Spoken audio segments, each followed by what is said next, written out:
Crypto की ताज़ा खबर का जो आज का शो है वो बहुत ही इम्पोर्टेंट होने वाला है क्योंकि टीम ने जो मेरी टीम है जो रिसर्च टीम है उन्होंने एक बहुत बहुत ज़बरदस्त एक डेटा बनाया है जिस डेटा के अंदर ये पता लग रहा है कि यूएस के अंदर अचानक जो बड़े-बड़े बैंक्स हैं, बड़े-बड़े फाइनेंशियल इंस्टीट्यूशंस हैं, उनमें बाढ़ आ गई है बिटकॉइन के स्पॉट ईटीएफ में इन्वेस्ट करने की होड़ हो गई है। देखिए, हमें तब तक ये पता नहीं लग पाता है कि कौन-सा बैंक बिटकॉइन के स्पॉट ईटीएफ में इन्वेस्ट कर रहा है, जब तक कि वो अपनी जो फाइलिंग है, जैसे कि एक मैंडेटरी कंप्लायंस की फाइलिंग होती है, जैसे यहाँ पे आप इसको इस तरीके से समझिए जैसे आप जीएसटी की फाइल करते हो इंडिया में, आप इनकम टैक्स फाइल करते हो, एडवांस टैक्स फाइल करते हो, आप एक क्वार्टरली कुछ रिपोर्ट्स कुछ डिक्लेरेशन जो है वो यहाँ सेबी के पास आप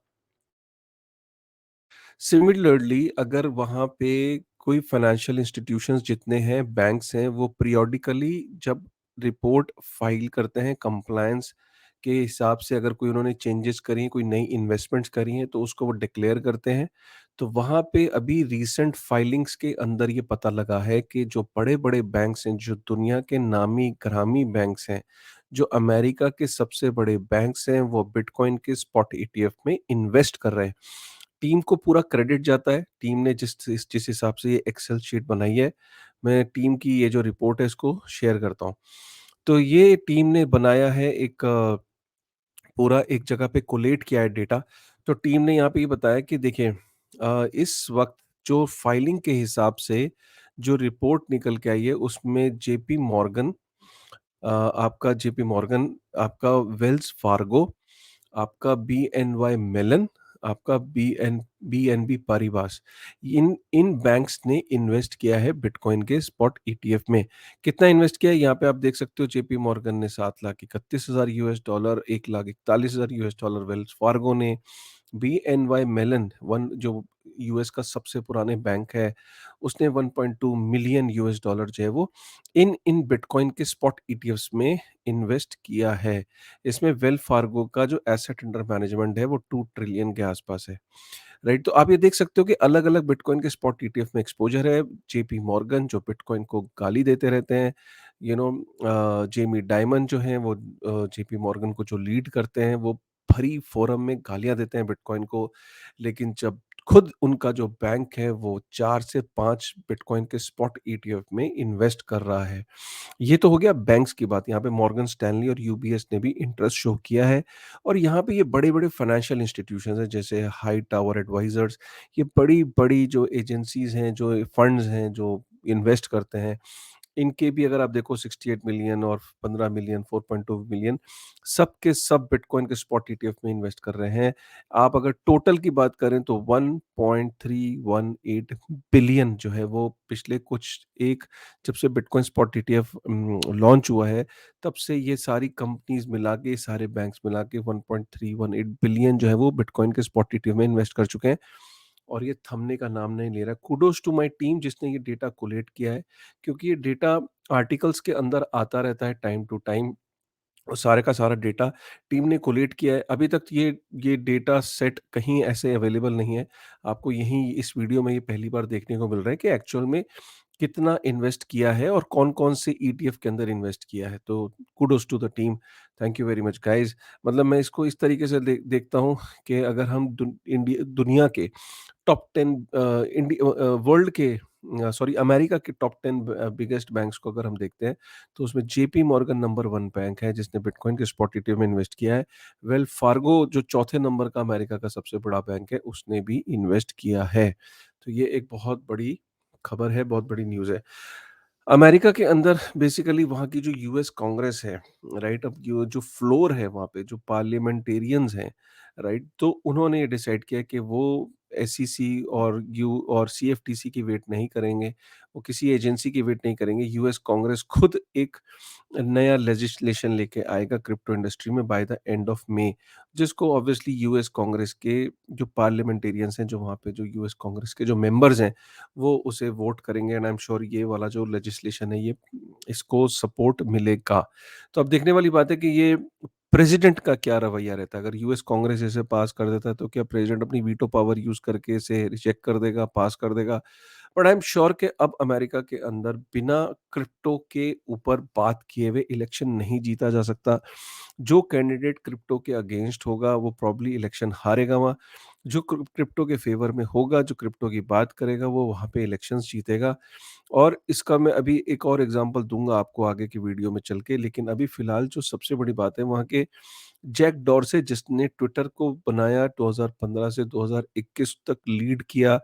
जैक डॉर्से का कहना है कि 1 मिलियन यूएस डॉलर से ऊपर जाना चाहिए बिटकॉइन बाय 2030। ये अगर आपको याद होगा, तो आर्क इन्वेस्ट की जो कैथी वुड हैं, उन्होंने भी 1.5 मिलियन यूएस डॉलर बोला है बिटकॉइन की, जो प्रेडिक्शन दी है 2030 में।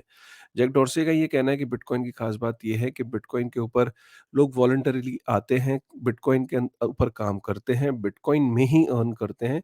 तो जब कोई आके बिटकॉइन को बेहतर बनाने की कोशिश करता है, तो ऑब्वियसली बिटकॉइन का प्राइस उसके बाद ऊपर हो जाता है, चाहे वो माइनर हो, चाहे वो डेवलपर हो, चाहे कोई भी शख्स अगर बिटकॉइन के ऊपर बिल्ड कर रहा है। सो बिटकॉइन को ये खास बनाता है, और इनका ये मानना है कि bitcoin should go above 1 million US dollar by 2030। IMF का ये कहना है कि एक नई चीज़ सामने आ रही है कि लोग जो है वो डॉलर का कम इस्तेमाल कर रहे हैं, तो डॉलर के ऊपर कम रिलाय कर रहे हैं।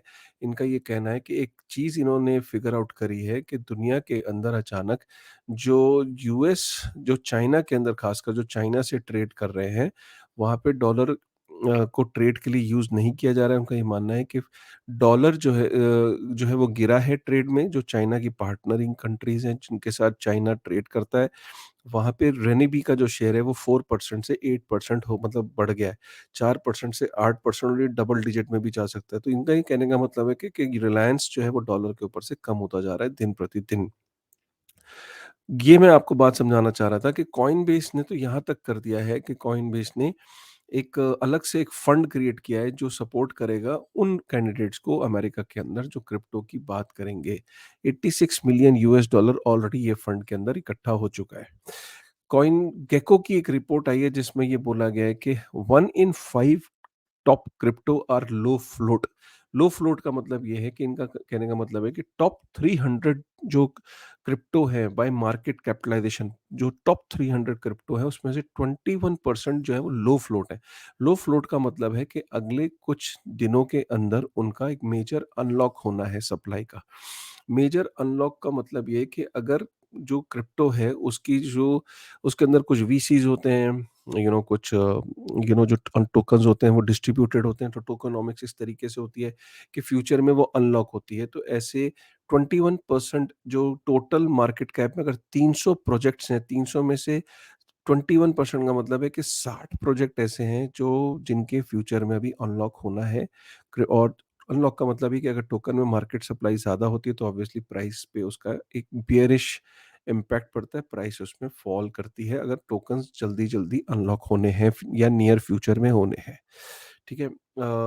आर्क इन्वेस्ट ने क्या करा है कि इथेरियम के स्पॉट ईटीएफ को जब अप्लाई किया था, तो उसमें ये भी बोला था कि इथेरियम के स्पॉट ईटीएफ में जो इथेरियम होगा उसको वो स्टेक भी करेंगे। तो स्टेकिंग सर्विसेज भी अप्लाई की थी, उन्होंने उसको चेंज कर दिया है। अब उन्होंने बोला कि नहीं, हम स्टेकिंग नहीं करेंगे, स्टेकिंग में रिस्क रहता है, काउंटर पार्टी रिस्क बढ़ जाता है, और भी चीज़ें रहती हैं, तो वो स्टेकिंग को उन्होंने विथड्रॉ कर लिया और सिंपल एक इथेरियम की स्पॉट ईटीएफ की जो एप्लीकेशन है उसके अंदर चेंजेस करते हुए उन्होंने करा है।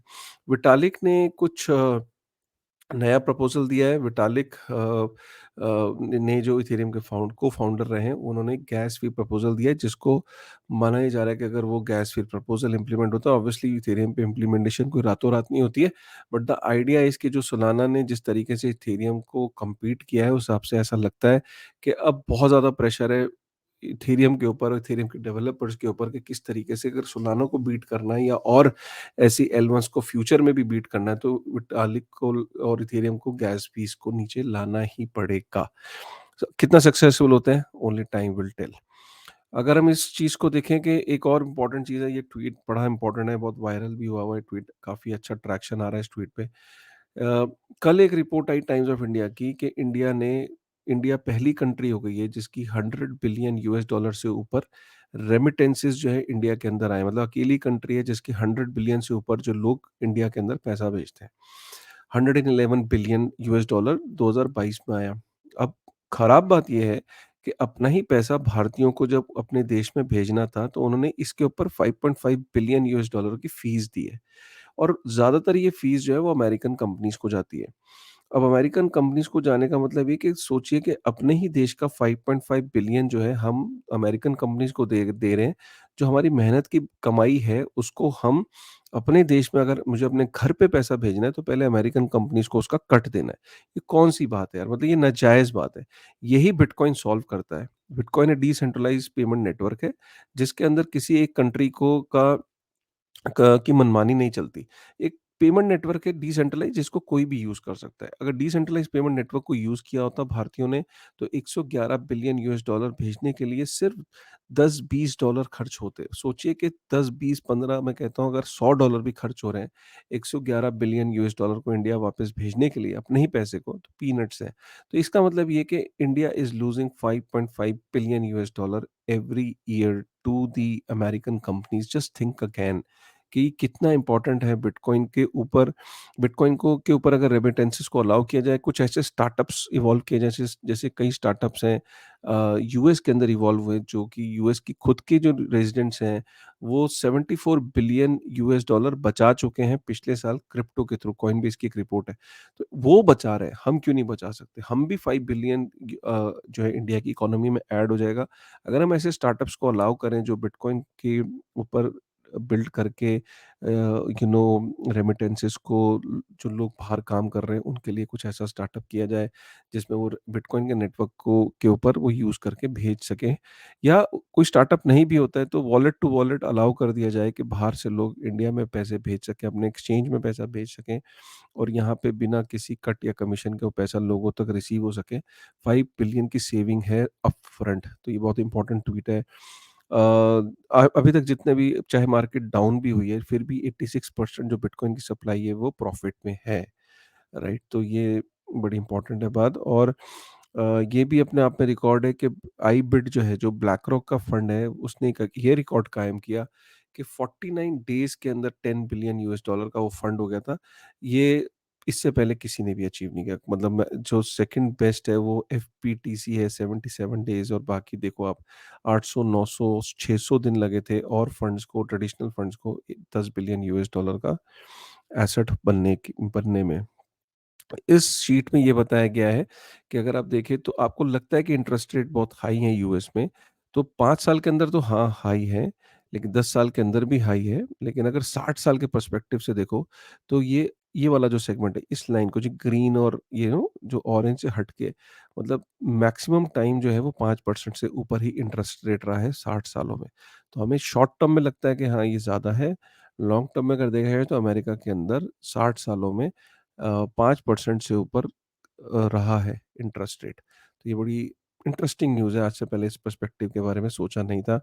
और दो देखने वाली बात है कि थियरी कि माइनर्स को अल्टीमेटली लॉस हो रहा है, क्योंकि ऑब्वियसली 450 बिटकॉइन अब आ रहे हैं और रिवॉर्ड में एकदम ड्रॉप आया है। तो माइनर्स आर गेटिंग अंडरपेड, और इसी की वजह से जो हैश रेट ड्रॉप हुआ है, डिफ़िकल्टी एडजस्टमेंट भी कम हुई है, और यहाँ पे बिटकॉइन की जो माइनिंग डिफ़िकल्टी एडजस्टमेंट है वो उसमें भी ड्रॉप आया है।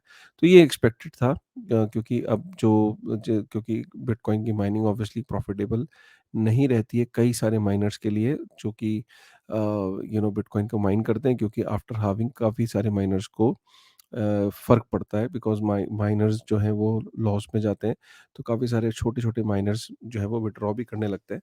तो हमने देखा है कि डिफ़िकल्टी एडजस्ट हैश रेट गिरता है, और उसके बाद बिटकॉइन के जो ब्लॉक्स हैं, अ, यू नो वो जो बिटकॉइन की जो डिफ़िकल्टी एडजस्टमेंट है उसमें भी हमने ड्रॉप होते हुए देखा है। तो ये रहा आज की क्रिप्टो की ताज़ा खबर। उम्मीद करता हूँ आपको ये खबर पसंद आई होगी, और बड़ा इंटरेस्टिंग ये है कि बैंक्स अल्टीमेटली जो बिटकॉइन को क्रिटिसाइज़ करते थे, अब बिटकॉइन के आगे पीछे घूम रहे हैं, बिटकॉइन के स्पॉट ईटीएफ में इन्वेस्ट कर रहे हैं, और ये यहाँ थमेगा नहीं। अभी जो हांगकांग के अंदर जो स्पॉट ईटीएफ है वो चाइनीज़ गवर्नमेंट के साथ कन्विंस करने में लगा हुआ है कि वो मेनलैंड चाइना में भी लॉन्च कर दें। अगर मेनलैंड चाइना में चाइनीज़ जनता को अगर ऑप्शन मिला डायरेक्टली बिटकॉइन के स्पॉट ईटीएफ में इन्वेस्ट करने का, तो आप सोच सकते हो कि द इसका कितना बड़ा इम्पैक्ट होगा बिटकॉइन के ऊपर। तो ये एक और खबर है जो वहाँ से आ रही है। कैसा लगा आज का आपको video? Are you sounding bullish? Are you feeling bullish? Are you what is your take? I mean do let me know in your comments कि आपको ऐसे न्यूज़ आर्टिकल्स को जब आप सुनते हो तो आपका पर्सपेक्टिव क्या बनता है फ्यूचर के लिए? एक बारी कमेंट करके ज़रूर बताइएगा। चलिए तब तक मिलते हैं नई वीडियो में, एक नई इन्फॉर्मेशन के साथ। Till then with this thought, thank you very much.